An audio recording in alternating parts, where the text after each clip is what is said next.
വിളിക്കണ്ട. ഒരു യാത്ര കഴിച്ച് വരില്ലേ, ഞാൻ എവിടെ ഇരുന്നോളാം.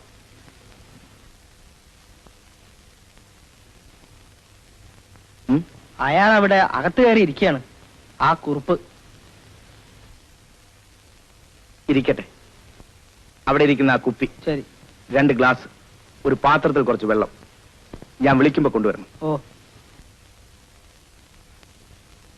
ആ, അയ്യോ, വിളിക്കണ്ടെന്ന് ഞാൻ പ്രത്യേകം പറഞ്ഞു. ഞാൻ ഉച്ചയ്ക്ക് ഉറങ്ങാറില്ല. ഇരിക്കൂ. പിന്നെ നാട്ടിലെ വിവരമൊക്കെ അറിഞ്ഞു കാണും. കുറച്ചൊക്കെ. പുത്തൻകളത്തിലെ സ്ഥിതിയൊക്കെ മോശ. കുടിയിരിപ്പുകാർക്ക് 10 സെന്റ് വെച്ച് കൊടുത്തപ്പോ പിന്നെ എന്താ ബാക്കി? കുറെയൊക്കെ വിറ്റു. എന്നാലും മാധവൻകുട്ടിയെ പോലെ തർപ്പണം വെച്ചില്ല ഗോപി. അത് പറയണല്ലോ. വിറ്റത് കുറേശ്ശെ കുറുപ്പിന്റെ കയ്യിലെത്തി അല്ലേ? എന്റെ കണ്ട മാപ്പിളാരുടെ കയ്യിൽ പോണ്ടാന്ന് വെച്ച് ഞാൻ നുള്ളി നുറുമ്പി തിരിസംഖ്യ ഒപ്പിച്ചു കൊടുത്ത് ചില കഷ്ണങ്ങളൊക്കെ വാങ്ങി. അമ്പലത്തിന്റെ അടുത്ത് കിടക്കുന്ന സ്ഥലങ്ങളാണല്ലോ. നാണോ? പിന്നെ സുഹൃതക്ഷയം അല്ലാതെ എന്ത് പറയാൻ. തലയ്ക്ക് സുഖമില്ലാത്ത തന്തയെ കൊണ്ട് മരുമക്കള് പലതിലും ഒപ്പിടിച്ചു. വിധിയാവുന്നത് വരെ കമ്മീഷന്റെ കയ്യിലാ കണ്ണായ പറമ്പുകളൊക്കെ. ഫുഡിട്ട് അധിക നേരമായില്ല. ഇതെപ്പോഴും ആവാം. ഫോറിനാവും. ഇവിടെയും കിട്ടും. കുപ്പിക്ക് 100-300 റുപ്യാവും. 300? എന്റെ ദൈവമേ. കുടിക്കണം.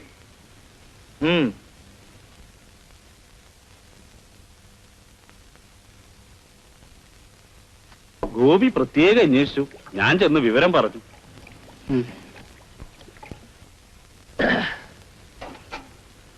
തൃശ്ശൂർക്ക് പോകുമ്പോ ഞാൻ ക്ഷീമത്തരം ചിലതൊക്കെ കഴിച്ചിട്ടുണ്ട്.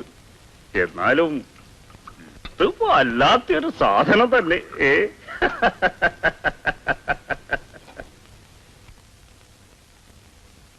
ഉദ്യോഗോ അതോ സ്വന്തം ബിസിനസ്?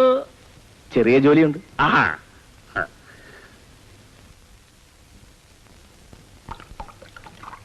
കുടിക്കൂ. ഒരു കുപ്പി റാക്ക് നിന്നനിപ്പി കുടിക്കുന്ന ആളാന്നുള്ള പേര് പണ്ടേ കുറുപ്പിനുണ്ടല്ലോ. അല്ല, എന്റെ പേരിൽ. കുടിക്കൂ. ഇന്ന് കുറുപ്പിന്റെ ദിവസമാവട്ടെ. ബുദ്ധിമോശം കൊണ്ട് എന്തെങ്കിലും. എണീക്കൂ. എണീറ്റ് നിൽക്കാൻ.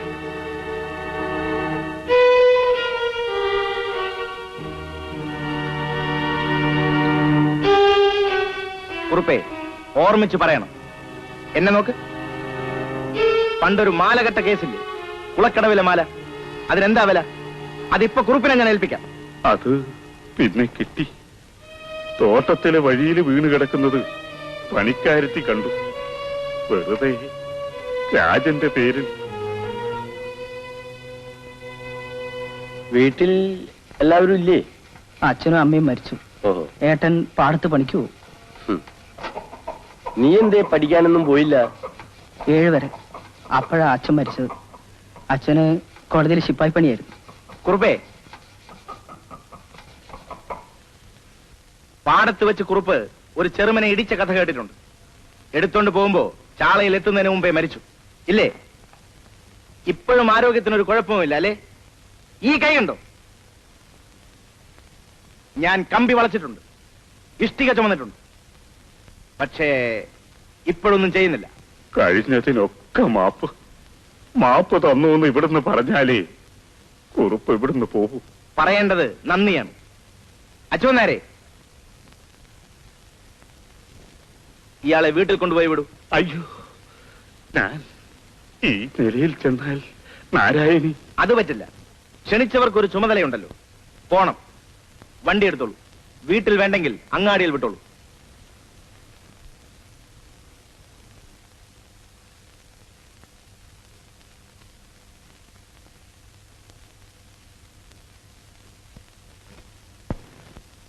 എനിക്കകത്ത് വരാൻ തമ്പുരാന്റെ ശ്രമം ഉണ്ടാവും. വരണം.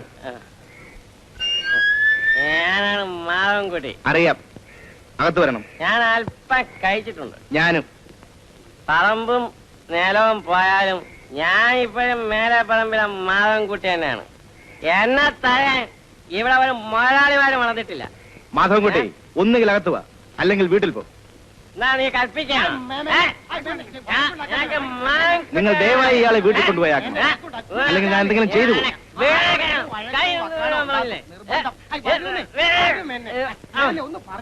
അതിന് വിരോധമില്ല. ബോധമുള്ളപ്പോ വന്നോട്ടെ. നിവർന്നു നിൽക്കാൻ കഴിയുന്ന നേരത്ത് വന്നാൽ നമുക്ക് നോക്കാം മാധവൻകുട്ടി. എന്താ മേനോനെ വരാൻ വരാൻ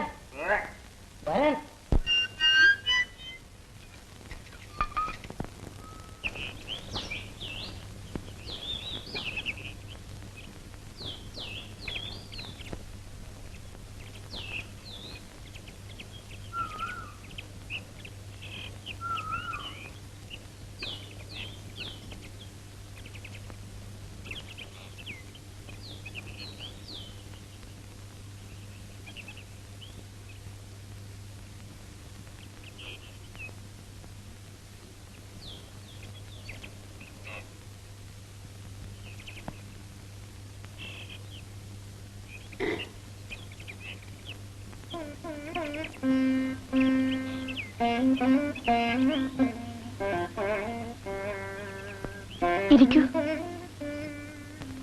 ഏട്ടൻ അങ്ങോട്ട് പോകുന്നു പറഞ്ഞാണ് ഇറങ്ങിയത്. ബംഗ്ലാവിൽ വന്നില്ലേ?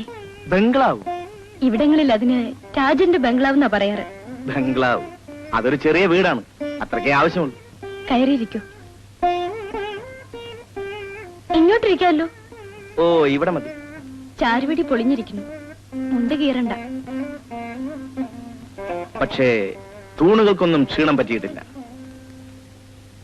ഈ തൂണിന് പ്രത്യേകിച്ച്.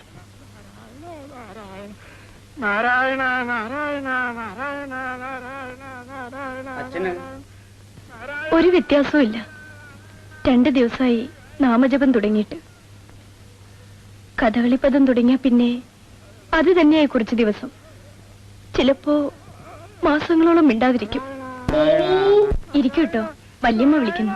ഇപ്പൊ വരാം.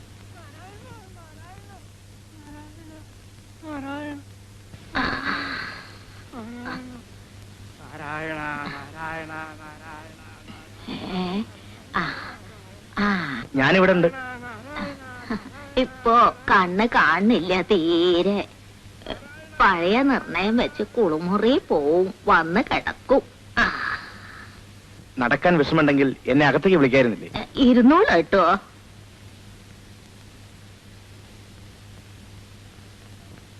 രാവിലെ ആയ ഗോപി കോടതിയും കേസുമായിട്ട് ഇറങ്ങും. എനിക്കൊക്കറ്റിന് ഇവളുടെ സഹായം വേണം. മുകളില് ഒന്ന് പുറത്തേക്ക് ഇറങ്ങാനും കൂടി പറ്റണില്ല. പാവം എന്റെ കുട്ടിക്ക്. അവളുടെ മനസ്സ് നന്നായിരുന്നു. മാളുവിന്റെ ആ ഗുരുത്ത ജന്മാന്തരം നിനക്കും ഉണ്ടാവും. ഇവളുടെ കൂടെ കളിച്ച് നടന്ന കുട്ടിയായിരുന്നു അമ്മിണി. അതിനെന്തേ ആവോ ഇങ്ങനൊരു ദുർബുദ്ധി തോന്നാൻ? ഒക്കെ ഓരോരുത്തരുടെ തലയിലെഴുത്തെന്ന് പറഞ്ഞാ മതി. ഇവിടെ ഉള്ളോളെ ഒരു വഴിക്കാക്കിയിട്ട് കണ്ണടച്ചാ മതി എന്നാ എന്റെ പ്രാർത്ഥന. അതിനാശ അവനിട്ടു നേരവും ഇല്ല. ഞാൻ മേക്കഴുകിയിട്ടില്ല കുട്ടി. മാളൂന്റെ മോൻ നല്ലോണം വണ്ണം വെച്ചിട്ടുണ്ടോ? വേണമെങ്കിൽ ഒന്ന് തൊട്ടു നോക്കിയോളൂ. ഞാൻ ഇനിയും വരാം വല്യമ്മേ. ഞാൻ നാളെ രാവിലെ വരാം. ഗോപിയോട് പറയും. എന്നാൽ ഉണ്ണാൻ സമയത്ത് വരണം. നാളെ എപ്പോ വന്നാലും വേണ്ടില്ല. നാളെ എന്റെ പിറന്നാളാണ്. അതാ ഊണിന്റെ കാര്യം പറഞ്ഞത്. ഊണ് ഇവിടെ തന്നെ ആക്കാട്ടോ. നിങ്ങളുടെ ഒക്കെ സ്ഥിതിക്കുള്ള സദ്യ ഒന്നും ഉണ്ടായില്ല ശാലും. എന്ത് സ്ഥിതി വല്യമ്മേ? ഇവിടുന്ന് ആഹാരം കുറെ കഴിച്ചതല്ലേ. ഞാൻ വരാം.